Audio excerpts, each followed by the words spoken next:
Hear this gospel reading from John 14, verses 15 through 21, which is a continuation of the reading we had last week. Jesus says to his disciples, "If you love me, you will keep my commandments, and I will ask the Father, and he will give you another advocate to be with you forever.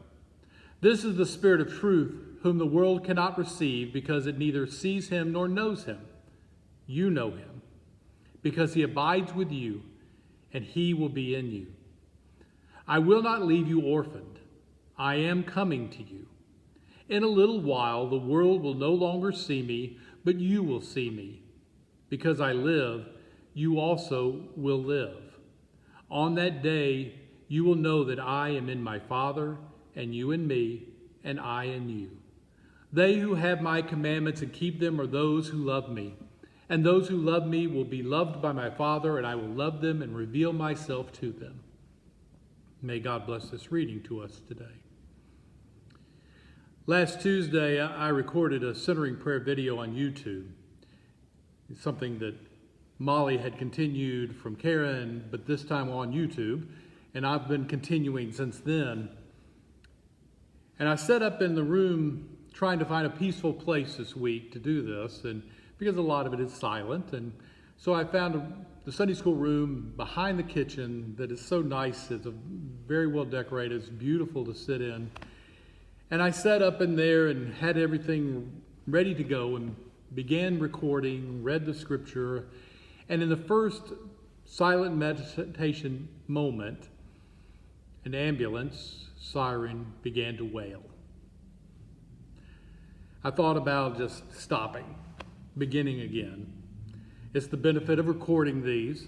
Y'all would never know if we just started all over again. But then I reflected on the reading from Psalm 66 that I had just spoken, which is about praising God for bringing us out of trouble.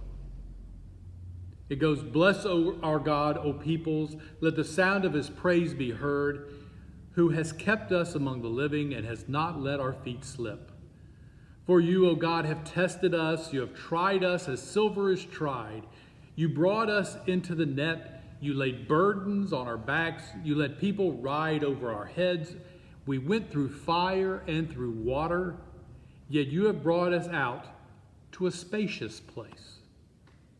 Now that's the New Revised Standard Version. I think the Hebrew word for spacious that's used there might be better translated as prosperity, which suggests abundance and plenty, satisfying their needs, kind of like Psalm 23 and that still waters and the green pastures. The psalm ends with a reference to God's steadfast love, the faithful care, which means that covenantal love of God, hesed, which we can depend upon in good or bad times. So as the siren slowly faded into the distance, my mind followed that thought of how we are in the time of testing, as the psalmist called it. And that means it is also a time to lean in closer to God, who will see us through. This Psalm 66, it's interesting, in the Septuagint, which is the Greek translation of the Hebrew Bible, lists this as a psalm of the resurrection. One which recalls how God brought the people from death to life. And it recalls a deliverance in the Exodus story, or also in the exile. We offer thanksgiving to God in the midst of these times because we trust that God will lead us towards a better place and a better time. Jesus is echoing that thought in his words to the disciples in John 14, spoken as they are just before his death. As he prepared them for that day and the days that would come, he reminded them, "I will not leave you orphaned. Because I live, you also will live." Barbara Brown Taylor tells the story in Gospel Medicine of how she is the eldest of 3 daughters, and so she was the designated babysitter in the family, as you can imagine, and maybe many of you experienced. She said from the time she was 12, she was the one her parents left in charge when they would go out for the night, go somewhere. So in her words, she says this: "First, my father would sit me down and remind me how much he and my mother trusted me.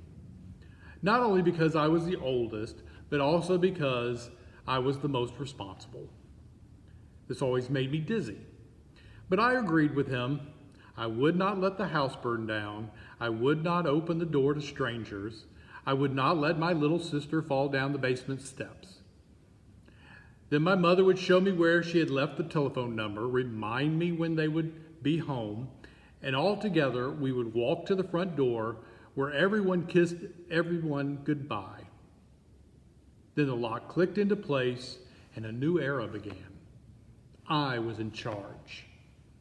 Turning around to face my new responsibilities, when I saw were my sisters' faces looking at me with something between hope and fear. They knew I was no substitute for what they had just lost. But since I was all they had, they were willing to try. And so was I. She said I played games with them, I read them books, I made the pimento cheese sandwiches on white bread with the crust cut off. But as the night wore on, they got crankier and crankier. Where are Mommy and Daddy? Where did they go? When will they be back? I told them over and over. I made up elaborate stories about what we would all do together in the morning. I promised them that if they would just go to sleep, I would make sure Mommy and Daddy kissed them goodnight when they came in. I tried to make everything sound normal. But how did I know? She said our parents might have had a terrible accident. They might never come home again, and the three of us would be split apart, each of us sent to a different foster home so that we never saw each other ever again. It was hard being the babysitter because I was a potential orphan too. I had as much to lose as my sisters and as much to fear, but I could not give in to it because I was the one in charge. She said I was supposed to know better. I was supposed to exude confidence and create the same thing in them. I was supposed to know all the answers. Can you relate to that? I can. We understand that feeling. If you've ever had to babysit, or you've had someone else's children that you were responsible for, or even your own children or grandchildren, maybe your own grandchildren that were under your care, we wait for their parents to return, for things to return to normal. It's stressful to take on the responsibility, even while we're having fun. This time of physical distancing, even if we are finding maybe time to do new things, return to old projects, even if we're finding a lot of fun in the moments, we know it's not the way it should be or needs to be. We grow anxious. As quarantine fatigue sets in, we hear and see the frustrations of many who desperately want to go back to doing what they've always done and be with those that they've missed. Again, it's very understandable. All of us want that. I'm sure you're just as ready as I am to return to normal, whatever that normal may be. We know it's not the same to talk on FaceTime or Zoom or other platform. We've seen the videos and we know people who have gone and talked to their loved ones through a glass window in one of the caring facilities. We know that even standing 6 feet apart or more, it's not the same. We long for the hug, a shake of the hand, or we will be satisfied with the elbow bump right now, but not yet. We know the anxiety, the stress that is causing or has the potential to cause for each of us in this isolation. It's a good thing. Today is Mental Health Awareness Day. It's so appropriate. I think the lamentation that we read earlier, and even John's Gospel, are just appropriate readings for this day. We've heard from organizations like the UN and the World Health Organization have put out statements and even warnings about the risks involved with those who do have depression and anxiety or are prone to it, those with addictions and dependency issues. Experts warn of potential rise in mental health issues and as the stress of separation and anxiety over this virus continues, as financial concerns grow. They suggest we check in with each other, reach out to friends and family, to helplines and therapists if we are beginning to feel the stress grow. There really hasn't been that rise immediately because people have, at least initially, started calling their friends, maybe family members they haven't spoken to in a while. FaceTime and Zoom or other media are different ways in which we have been making connections. Again, at least seeing each other. I was reading someone from the World Health Organization's Department of Mental Health and Substance Abuse, and she said, people need to remember that this is a marathon. It's not a sprint. To have rest, to share their emotions and words, and to not stigmatize others when they are either affected or directly or indirectly. And also that it is not stigmatizing to seek help for your own mental health and psychosocial needs. You know, I thought we need to share some ways to cope with the stress that we're all feeling. Words before that I hope will help as we continue to face this marathon, this time of physical separation. Some of them are just common sense, but hard to do.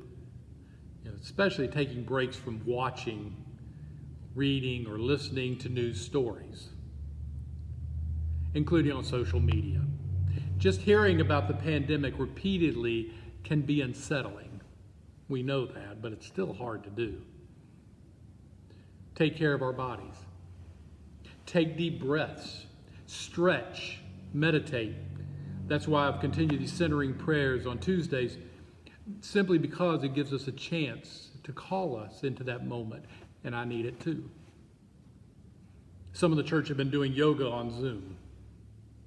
Try to eat healthy. Good, well-balanced meals. This is a great time to cook, or learn to cook, or try new things at home. Exercise regularly. Get plenty of sleep. Take a walk or ride a bike. That's what I've been doing back and forth to the church at least several times a week. Just sit outside.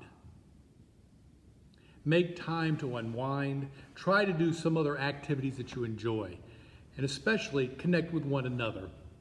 I was talking to someone this morning, and just one of the things that they said to me is how great it has been because so many members of the church have been calling and checking in on them. It feels good. Talking with people we trust about even the concerns that we have and how we're feeling is such an important need right now.